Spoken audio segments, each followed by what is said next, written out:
Hi, hello everyone. Good morning. I wake up today around 4:17 a.m. and I help my kids to prepare their food. So, para hindi sila malilate sa school.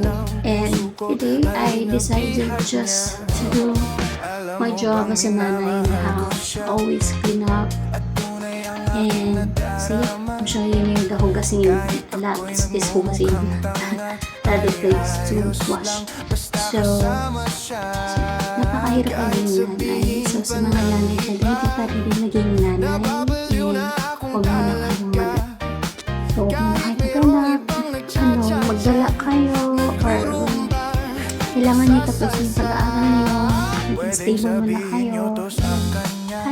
Gala kayo kahit saan, mag-abroad kayo. Kasi pag may anak na kayo, mahirap mag-decide na mag-work abroad. Lalo na pag mga anak kayo. Kasi mag-worry kayo to the point na mapapanin kayo. So, kaya dito ko sa ibang nanay na nag-abroad kasi kinaya nila na iwan yung mga anak nila dito para ma-provide nila yung mga needs ng mga anak nila. Yung kinaya nila yung lungkot, yung takot, and nakaka-proud ng mga OFW. So, here I am still thinking about it na pag naging nanay ka na, hindi na, wala na ang balikan o hindi na siya mauulit pa na gusto maging dalaga.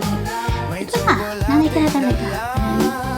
Ang part mo is, kailangan mo silang alagaan, mahalin mo sila, show them respect, and bigyan mo silang magandang pangaral sa bahay kasi ang good moral ay magsastart talaga sa bahay para hindi sila maging bully na bata at maging respectful sila sa nakakatanda nila. And yun lang, just say it.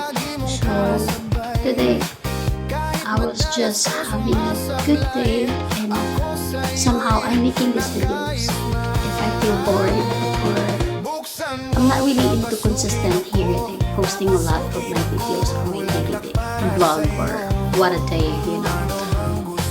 So, yeah, marami na akong sinasabi dito na mga realization ko na pag nanay ka na, kailangan mo talaga din pag-isip ng ano pang pagkikitaan, business, and so far, kailangan natin ngayon talagang pag-work. Hindi na pwede yung asawa lang ang nag-work.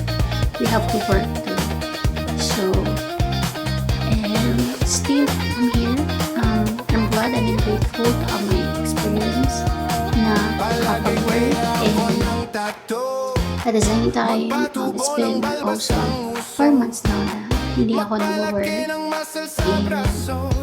may time ako na mag-alaga sa kanila at nakita ko sila everyday. And that was a blessing for me na mabigyan ko sila ng time ko na kaya malagaan mo sila. So sabi mga nanay dyan, nag-abroad, I'm very proud of you girl. Kasi po sa sobrang pagod dyan,